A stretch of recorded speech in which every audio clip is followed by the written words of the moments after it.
Hi hello అండి అందరికీ నమస్కారం అండి ఫ్రెండ్స్. మనకి ఇప్పుడిప్పుడే మరొక ఇంపార్టెంట్ అప్డేట్ అయితే రావడం జరిగిందండి. అది కూడా ఈ 6 జిల్లాల్లో ఆ పార్టీదే ఆధిపత్యం. ఏపీ ఎన్నికలపై లేటెస్ట్ సర్వే రిపోర్ట్ అంటూ మనకొక ఎన్నికలకు సంబంధించి సర్వే సంస్థలు అయితే ఇట్లా చెప్తున్నాయి. అయితే ఏ పార్టీ విజయం సాధిస్తుంది ఏంటి అనేది మనం క్లియర్గా తెలుసుకుందామండి. వీడియో అక్కడ స్కిప్ చేయకుండా చూడండి ఫ్రెండ్స్. అప్పుడే మనకి పూర్తి సమాచారం అయితే అందుతుంది. ఇక ముఖ్యంగా వీడియో నచ్చినట్లయితే లైక్ చేయండి ఫ్రెండ్స్.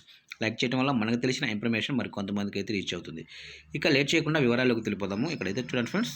2024 సార్వత్రిక ఎన్నికలు సమీపించిన ప్రస్తుత పరిస్థితుల్లో ఏపీలో అన్ని ప్రధాన రాజకీయ పార్టీలన్నీ ఆ దిశగా ముమ్మర కసరత్తు సాగిస్తున్నాయి.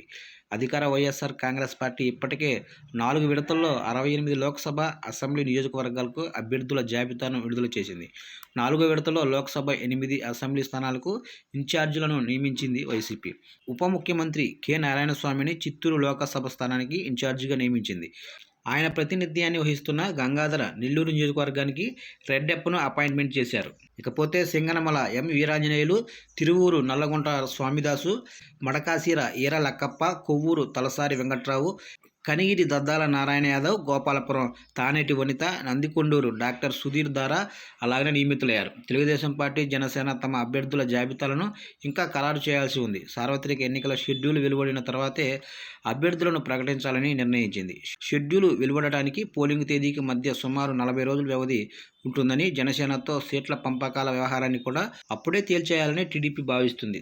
తాజాగా ప్రముఖ సెస్మాలజిస్టు, ఎన్నికల సర్వే సంస్థ చాణక్య ప్రతినిధి పార్థదాసు ఏపీ ఎన్నికలపై సర్వే నిర్వహించారు. వాటి ఫలితాలను వెల్లడించారు.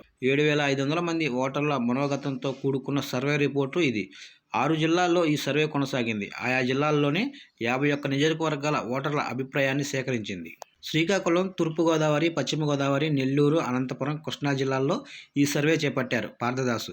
ఈ 6 జిల్లాల్లోనే 51 నియోజకవర్గాల్లో ఏ పార్టీ మెజారిటీ సాధిస్తుందనే విషయాన్ని వెల్లడించారు. ఇందులో అత్యధిక స్థానాలు అంటే 31 స్థానాల్లో వైఎస్ఆర్సీపీ అత్యధికంతో నిలిచింది. మిగిలిన 20 చోట్ల టీడీపీ, జనసేన పైచేయి సాధించింది.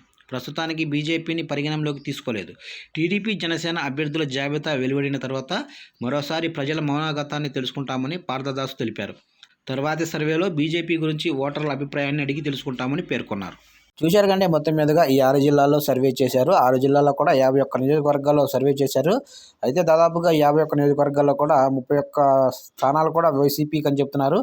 20 స్థానాల్లో టీడీపీ, జనసేన సాధించిందని చెప్తున్నారు. ఏదైనప్పటికీ ఇంకా సర్వే చేయాలని చెప్తున్నారు. ఇప్పటికైతే వైసీపీ ఆధిక్యంలో ఉందని చెప్తున్నారు ఈ సర్వే సంస్థ. చూశారు కానీ అప్డేట్ నచ్చినట్లయితే లైక్ చేయండి. ఇలాంటి అప్డేట్స్ కోసం ఎప్పటికప్పుడు ఇప్పుడే మన ఛానల్ని సబ్స్క్రైబ్ చేసి ఫాలో చేయండి ఫ్రెండ్స్.